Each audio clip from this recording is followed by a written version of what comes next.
समय यात्री का ब्रह्मांड सन 2120। धरती पर विज्ञान अपनी चरम सीमा पर पहुंच चुका था। इंसान ने समय टाइम को मोड़ने वाली मशीन बना ली थी। इस मशीन का नाम था च्रोनो एक्स। इस मशीन का पहला यात्री था डॉक्टर आर्यन मेहरा, एक महान वैज्ञानिक। उसका सपना था कि वह ब्रह्मांड की सबसे बड़ी गुत्थी सुलझाए। ब्रह्मांड की शुरुआत कैसे हुई?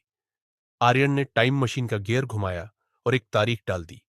13.8 अरब साल पहले, यानी ठीक उस पल जब बिग बैंग हुआ था।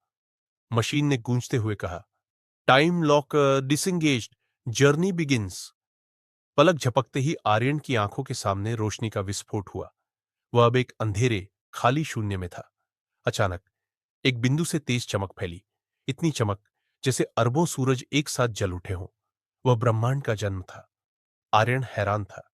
उसने देखा कि किस तरह पदार्थ, मैटर, ऊर्जा, एनर्जी और समय, टाइम खुद पैदा हो रहे हैं। रहस्यमयी समस्या।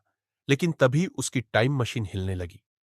आर्यन को एहसास हुआ कि उसकी उपस्थिति ने इस जन्म ले रहे ब्रह्मांड की ऊर्जा संतुलन, एनर्जी बैलेंस को बिगाड़ दिया है।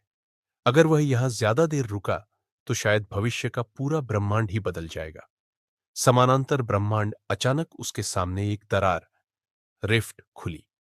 उस दरार से एक दूसरी कॉपी आर्यन बाहर आई।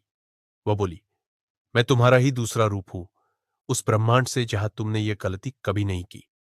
अब दोनों आर्यन आमने सामने थे। एक कह रहा था, हमें रुककर रहस्य जानना होगा।